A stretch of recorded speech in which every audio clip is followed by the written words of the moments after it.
"Don't open the basement door." Those were the last words my wife whispered before the line went dead. Not goodbye. Not "I love you." Just 4 words, followed by a scream that still wakes me up in the middle of the night. For 2 seconds, I stared at my phone, hoping it was a prank. Then I heard something else. A little girl's cry. My 6-year-old granddaughter, Lily. "Dad!" The call disconnected. Silence. Cold. Heavy. The kind of silence that tells you something terrible has already happened. I looked at the clock on my kitchen wall. 8:43 p.m. Rain hammered against the windows, while thunder rolled over the hills outside my small home in western Pennsylvania. Most 68-year-old men would have called 911 first. I did. But I also grabbed my truck keys, because experience had taught me something the average person never learns. Sometimes 5 minutes is the difference between saving someone and identifying their body. The dispatcher answered after 2 rings. 911. "What's your emergency?" My wife called me. My daughter lives with her. There was screaming. The call disconnected. "Someone is inside that house." "Sir, officers are being dispatched. Please stay where you are." "I'm already leaving." "Sir, do not approach the residence." I started my old Ford pickup. I've spent my whole life running toward danger. Then I hung up. The drive normally took 14 minutes. I made it in 8. Rain blurred my windshield as I turned onto Maple Ridge Road. Blue police lights weren't there yet. That meant I had arrived first. Something about that made my stomach tighten. The house looked wrong.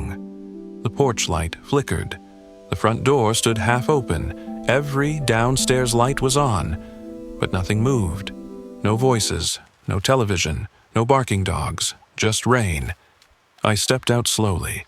At my age, my knees complain every morning, but fear has a strange way of making old injuries disappear. I walked toward the porch. The front door creaked gently in the wind. "Lena?" No answer. "Sarah?" Nothing. Then, a tiny voice. "Grandpa?" I froze. "Lily?" The voice came from inside, very soft, very scared. I pushed the door open. The living room looked untouched. Coffee cups still sat on the table. A blanket lay folded on the couch. The television displayed nothing but static. Then I noticed muddy footprints, large boots, leading toward the kitchen. "Lily? I'm here." The voice came again, behind the sofa. I hurried over. My granddaughter sat curled into a ball, hugging her teddy bear so tightly her tiny fingers had turned white. Her face was covered with tears. Her blonde hair stuck to her cheeks. "Grandpa." The moment she saw me, she threw herself into my arms. I held her tightly. "It's okay. I'm here." She wouldn't stop shaking. Children don't fake terror. Whatever happened, she had seen it. "Where's Grandma?" She buried her face against my shoulder. "I don't know. Mom told me to hide." She said, Lily swallowed hard. She said, "Don't let the man find me." Every muscle in my body tightened. "What man?" She pointed toward the hallway. "The man downstairs." Downstairs. Basement.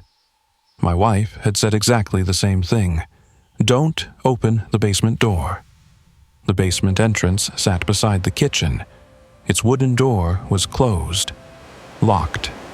A fresh scratch ran across the paint as if someone had dragged something heavy through it. I walked closer, then stopped. Something dripped beneath the door. Not much. Just enough. Dark red. Blood. My breathing slowed automatically. People think fear makes professionals panic. It doesn't. It makes everything clear. I pulled Lily behind me. "Stay here." She grabbed my sleeve. "No, please don't go." I looked into her frightened eyes. "I have to." Before I could reach the basement door, I heard footsteps outside. Police. Finally.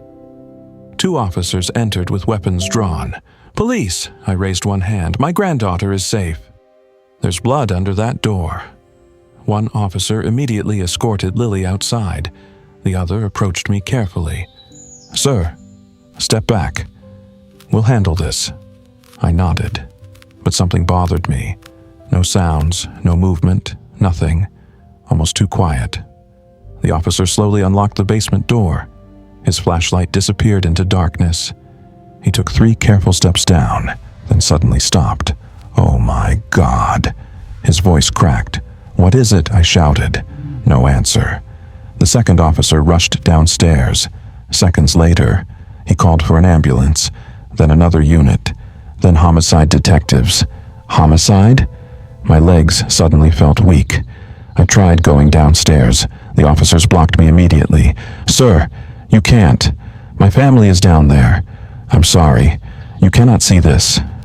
Minutes later, Detective Amanda Brooks arrived. Mid-40s, sharp eyes, no wasted words. She looked at me. "You found the child?" "Yes."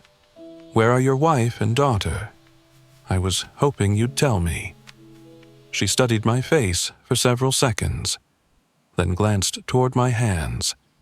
They weren't shaking. Most people expect old men to fall apart in moments like this. I didn't. Not because I wasn't hurting, because I'd already learned decades ago that emotions can wait.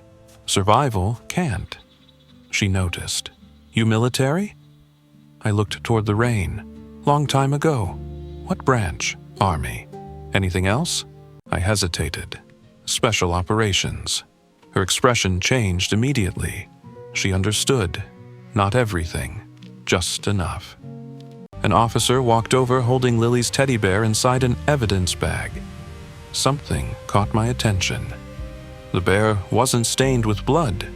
It was stained with paint. Red paint. Not blood. Then why had it smelled like iron? I frowned. Something wasn't adding up. At that exact moment, another officer ran from the basement. "Detective, you need to see this." Amanda disappeared downstairs.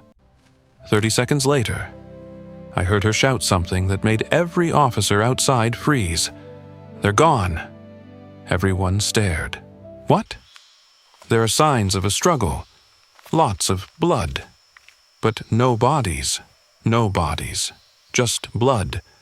Which meant only one thing. Someone had taken them. And whoever did it wanted us to believe they were already dead." The detective's words echoed through the rain. "There are no bodies." For several seconds, nobody moved. The crime scene suddenly felt even more terrifying. Blood was everywhere. But the victims had simply vanished. Detective Amanda Brooks climbed back up the basement stairs. Tiny drops of water rolled off her jacket as she removed a pair of blue latex gloves. Her face had changed. Not panic, confusion. She looked directly at me. "Mr. Carter, have your wife or daughter ever mentioned anyone threatening them?" I shook my head. "No." She watched my eyes carefully. "They're missing. We don't know if they're alive. But whoever did this," she paused, "didn't want to leave empty-handed." My stomach tightened. What does that mean? She held up a photograph taken only moments earlier. The basement floor, a broken wooden chair, blood sprayed across one concrete wall, a shattered coffee mug, and deep drag marks leading toward a small storage room beneath the stairs. Whoever had been there hadn't walked away willingly. Crime scene technicians flooded the house. Flashlights swept across every corner. Cameras clicked endlessly. Officers searched the backyard with K9 dogs while neighbors gathered behind yellow police tape. Everyone asked the same question. What happened? Nobody had an answer. Lily refused to let go of my hand. She sat inside an ambulance, wrapped in a warm blanket while a paramedic checked her heartbeat. I knelt beside her. "Sweetheart, I need you to tell Grandpa exactly what happened." She stared at the blanket. For nearly a minute, she said nothing. Then, the man smiled. I frowned. What man? He came after dinner. He knocked on the door. Mom knew him. That surprised me. Knew him? Lily nodded. She opened the door. No screaming. No fighting. Then Grandma started yelling. What did she yell? Lily's little voice became almost a whisper. Run. That's all she said. Run. Detective Brooks overheard everything. She immediately called another detective. Check phone records. Friends. Family. Work. If the daughter opened the door, she recognized whoever came. Hours passed. Rain finally stopped shortly after midnight. Police searched every inch of the property. Nothing. No tire tracks, no fingerprints outside the obvious ones, no security cameras, no witnesses. It was as if whoever planned this had rehearsed every second. At 2:30 in the morning, Detective Brooks walked toward me holding a small plastic evidence bag. Inside was an old brass key. We found this inside the basement. She handed it over. The moment I saw it, my heart skipped. I recognized it instantly. Impossible. It couldn't be. I hadn't seen that key in almost 30 years. Mr. Carter, you know what this opens? I stared silently. It wasn't just any key. It belonged to an abandoned train station nearly 40 miles away, a place that officially closed decades earlier. Only a handful of people even knew it still existed, and every one of them had worked with me years ago. Detective Brooks noticed my expression. What aren't you telling me? I looked toward the dark highway beyond the police cars. I haven't been there since 1997. What happened there? I hesitated. Some memories should stay buried, but maybe not anymore. It was an operation. What kind? I can't discuss most of it. She folded her arms. Your family's missing. This isn't the time for secrets. I nodded slowly. She was right. 29 years ago, I helped rescue 3 kidnapped children. The kidnappers used that abandoned station. Her eyes narrowed. And nobody else knows? Officially, no. Before she could ask another question, a young officer ran toward us. Detective, we found something. Everyone rushed behind the house. Near the tree line, search dogs had stopped barking. One dog scratched wildly at the muddy ground beside an old oak tree. Officers began digging. Within minutes, they uncovered a child's pink backpack. Lily gasped. That's Mommy's.